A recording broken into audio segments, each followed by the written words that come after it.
Hey y'all, it's Danielle from Black Business Boom and Black Owned Nashville, and we are live with Takesha Bromell from Girl Friday Business Solutions. And today we're going to be talking about the six-figure level up because you know what? It's very possible. And I want for everybody who's tuned in to understand like it may seem far fetched right now for you to think about your business even getting to six figures, but it is very possible. It's very possible for you to have six-figure months. And that's where we going with this That's thing. what we talking about. Yeah, Yes. we don't even have to talk about six-figure years. We're going to be having six-figure months. And Takesha is here to give us some tips on how to do that and tell us about her new ebook that's going to give us some of those steps as well. Welcome, Takesha. How are Thank you? you so much. I'm super excited to be here. Yes. Yay! I'm always happy to have you. And this is a topic that is important because we hear it all the time. Like everybody's wanting to get the six figures.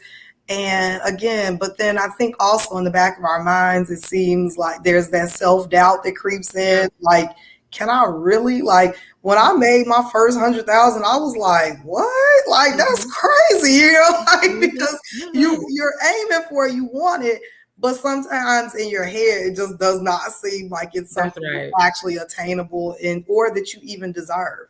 And so I love that you've putting this down. You put this down on paper to give us the blueprint and help us to get there. So I'm gonna let you take it away and tell us what can we expect in the ebook that's Yeah. gonna help take us to six figures in our business. Okay. So let me just say that, this is not at this, what I'm going to say right now is not in the ebook, but most people are not really focused on six figures.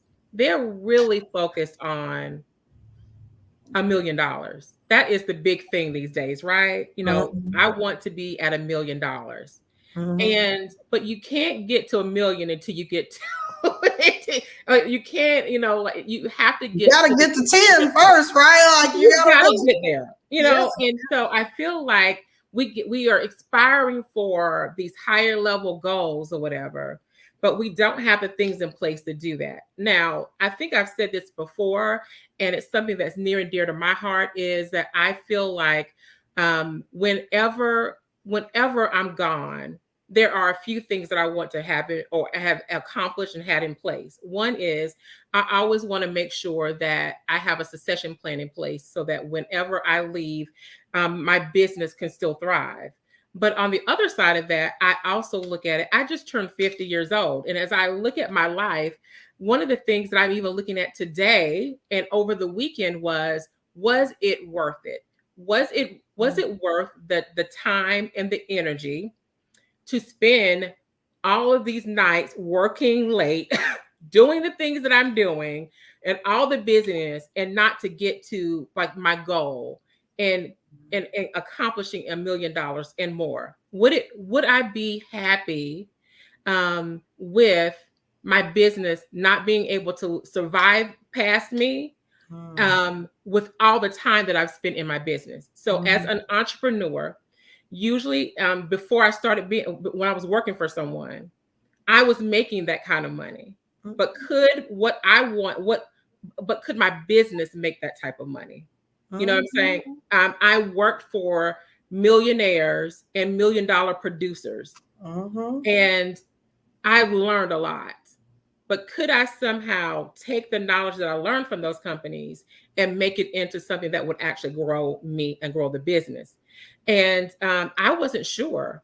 I started my business and I had all the things. I hit my head against all of the things that I probably could have saved my time and energy on if I probably would have just said, okay, yes, Takesha, maybe you are smart in business, but the things that you think that your past um, uh, bosses did, you probably looked at them and frowned your face and said, "What are you doing? I can do it better." And then you get out there and you realize, okay, there's an audience out there, and I have to capture the audience. I have to get in front of the audience. So we're always dreaming $1 million. I don't know anyone who's talking about $100,000. But what I would say is that the things that we do, the things that we've been doing, if you don't really look at your business and what you're providing and pushing yourself, you will find yourself having the thing that got me was I saw something on Facebook one day and the guy said, "Are you are you doing something different every year in your business? Are you living the same are you doing the same things year by year?" It's like it disturbed me that I had been probably doing the same things in business over and over and over again, rinse, repeat, and getting nowhere with it. So moving from a place of $100,000 to a six-figure level up, it takes grit, it takes determination, but more so than anything, it takes a a system around you that that you disturb yourself. Yeah. And I tell you, a plan. I don't, Takesha, you there? You cut I'm out. here. There Can you we hear go. me? Okay. But Yeah. yeah, having a plan and even like I said, I think starting with the mindset that it's possible because sometimes we have to get out of our own way mentally. Then having a plan. Now I'm gonna tell you because I'm not a planner in life, but I've become one because I know that there is, and I never stick to the plan. I'm gonna tell you, I always have a plan. I don't never stick to the plan, Yeah. but Mhm. it helps to have Because you that think you're plan, smart. We all think have that we're so those smart. goals. Hmm. But I'm telling you, I put it down on paper. I write my goals down. I know where I'm trying to get, but sometimes the way I get there will change, and life comes at you, opportunities come at you. But I think it's just so important that you at least have a very clear plan for where you're trying to go Yes. and write that plan down, and then how you get there, again, it may change, and we can't be scared of those changes either as Yeah. business I think owners. I think it has to be incremental. Like again, we're thinking about $1 million. Mm. And before you can get to $1 million, you have to get to $100,000. You have to get to $500,000. You have to get to $700,000. So I wasn't thinking about $100,000. And then at some point, I had to get to the point where I was like, okay, how am I going to get there? I had to get there incrementally. Now, Mm. what I realized is that some things are inherently going to always be the same in business. You know what I'm saying? Like, can I speak, or how can I shout loud enough? Right? And that's marketing. You're gonna always want to kind of like increase your market, and you're gonna Mm. have to shout louder to do that. Mm. So that's there. You're gonna always have, like, everyone has financial issues. Mhm. You have to grow and you're gonna also have to have money. So you're gonna have to have revenue. That is an issue for every business owner. It is, as Mhm. you're scaling up. And the other part of it is, are the wheels going to fall off? Which is your process. So I'm not saying that that's the only issues that you have, but in every area, as you're scaling up your business and you're pushing your business to the next level, those are the three things that will really focus and that you have to really focus on in order to make sure that your business is scalable and that it Mhm. continues to grow. Marketing, your revenue, and your processes are the biggest things that will challenge you in your business. I And so, agree. And I think, again, we've talked about this time and time again, though, when we talk about scalability, is how do you step out of doing all of the things, because mhm, it's just not possible for you. I mean, you really don't need, I mean, you need processes if you don't have a team, but it really helps for you to have processes so that you can then grow the team, so that you yes, can then step out of the role of doing all of the things. And that's extremely important as you talk about scalability. If the business depends solely on you and you doing, oh, excuse me, all of these things for the business to run, it's yeah, it's not scalable, right? And it's so not how do scalable. you build a business that allows you to step out of doing all, cooking the food, pressing the t-shirt? Like, how do you taking every call? Like, how do we create businesses like that? And I really want for Black business owners to start to think about their business in that way. It's, we spend so much of our time, like you said, working in the business, grinding, missing hours of sleep, because we're not doing the things that we need to do to actually build a scalable business. We're not putting the people in places, the processes in place. We're not doing the things that we need to do. We say we want to have the money, but are we willing to do the things that we need to do? To do the things? And, so, one of the things that I recommend that a business does, and it some people do different things, but I talk about in the ebook, the SWOT, like a SWOT analysis where you look at your strengths, your weaknesses, your opportunities, and your threats. I do that. And I think that it would be great for you to do it twice a year, but for sure you need to do it once a year so that you're looking at it. I think that when you do it twice a year, it really helps you identify the things, the goals that you need to put in place, but it also helps you look at the different things that are maybe preventing you from moving forward, the things that are that you need to really look at. And I think that you should do that on a semi-annual basis, that you really should be looking at your business and looking Girl, let's talk about, did they do it at all? Because like, that's the thing.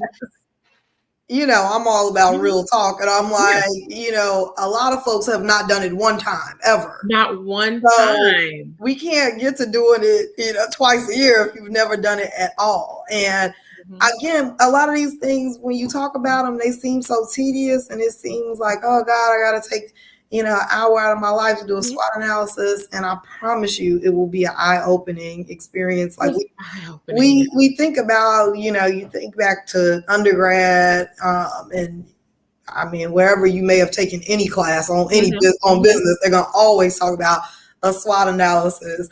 And I swear it's such an important thing. Like I love that you talk about that in the ebook. It's such an important thing. It is, because in any area of your business, you could do a SWOT analysis. So, like marketing. So, you do marketing.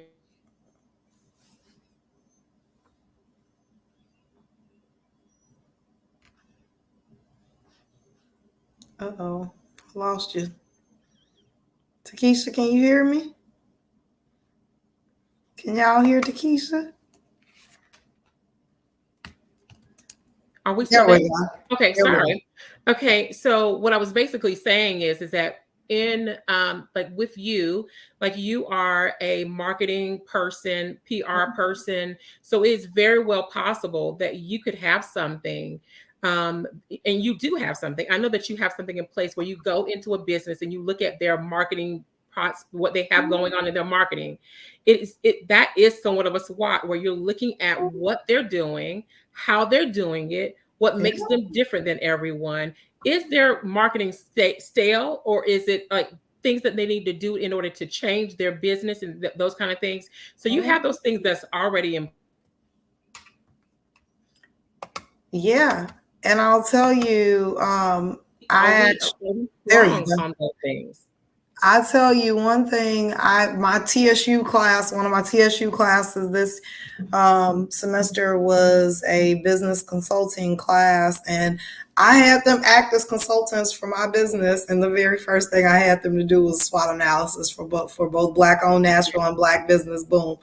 And I'll tell you, I think it's important that you do it yourself, but it doesn't hurt to have someone externally do that SWOT as well, because they will be brutally honest with you about some things. Sometimes we're like, oh, everything's going well, and it takes a stranger to come in and audit and really tell you, where your opportunities really are. And that was the most important thing for me, and having them doing it was, what opportunities am I missing? They were like, you could be doing this, you could be doing it. I'm like, never even thought about that, so I think that there's definitely a lot of value in doing it yourself. But then even if you can hire someone to, to come in and tell you where your blind spots are and where you might be missing out on money, which is very and I challenge you to do it yourself, but I challenge you to then take that to someone else, and you see the difference between what you wrote down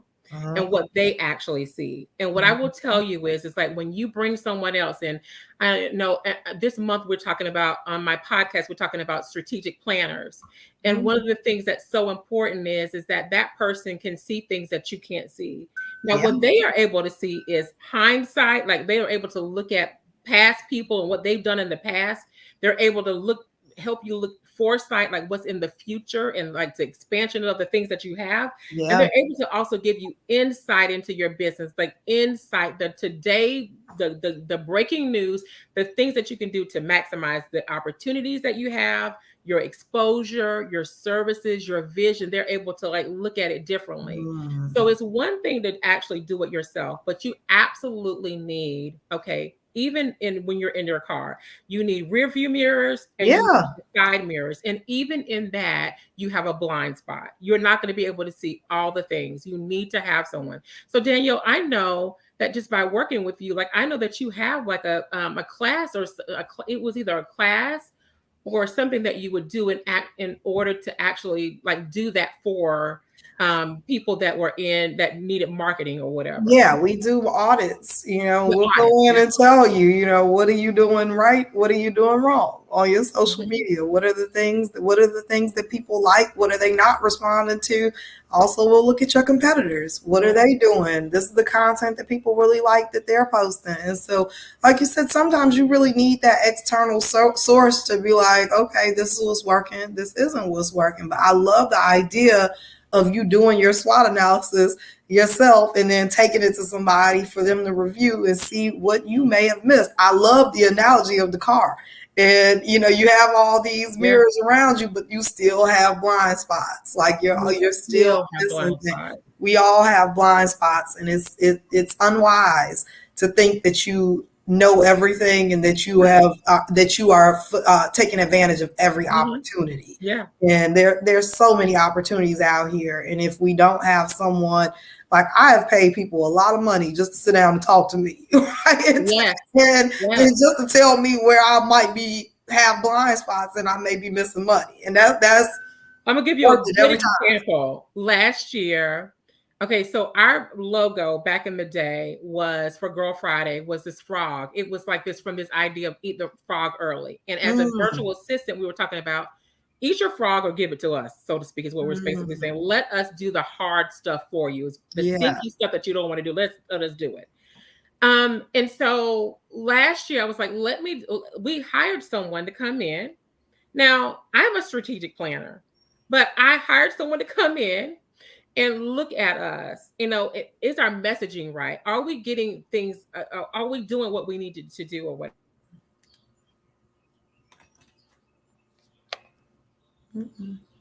Where we were, the frog didn't really represent where we were going.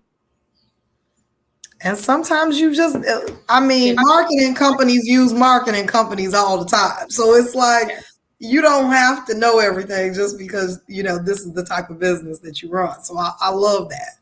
Yeah. Yeah. So it was really a good view for us to get someone to come in and look at us and tell us that no one would, where we were going and being more of a executive assistant, not a virtual assistant, that if we were going to garner and do the things that we wanted to do, that we needed to look at ourselves in a different way, and people needed to look at us in a different way. It was a game changer. We changed our logo. We changed our whole entire. There's nothing wrong with that. There is nothing wrong with, getting feedback and changing, rebranding, restructuring, repricing, whatever you got to do. Yes. Yeah, it's important. I love it. Keisha, you done gave us a bunch of stuff today. Yeah. Now, for the folks that need to get this ebook because they're like, okay, it's time. I need to change my mindset, change my actions, and get moving on this 6-figure level up. How do they go about getting the ebook? Okay. TakeishaBromell.com is where you can find it. And then also my podcast is everywhere. And I actually recorded last month. I recorded an entire month on that as well. So you can get it from TakeishaBromell.com or follow me on my podcast, Takeisha Bromell Podcast, and get all the information as well. I love it. Thank you. Wonderful. Excited about the podcast. Yeah. Congratulations Thank on that. you. And happy Okay, I'm gonna belated. have a twist. I'm gonna have to get you on there soon. Okay. Yes, I love it. Yeah. Fantastic. This was great. Again, just starting with the mindset and, knowing that you can do that. You can get to six figures. You can get to that $1,000,000, but there's certain things you got to do before you Don't can skip get a there. step. That's exactly right. Yeah. I'm telling you, get that SWOT analysis done. If you don't do Right nothing now. else, like I'm telling you, Yes. I used to think like, another class, another SWOT analysis. And now I'm like, man, like, where's my SWOT analysis? Let me see, where were those opportunities? Where are those threats? The threats are, it's important for you to know, so to be watching the news, to be watching your industry, to be watching your competitors and know where those threats are. So, just that can really help to elevate your business and help to change, your way of thinking and your strategy about how you're going to grow your business and scale it. Takesha, thank you so much. No, thank you This so was much. wonderful I as appreciate it. always. We're so happy to have you, and we'll see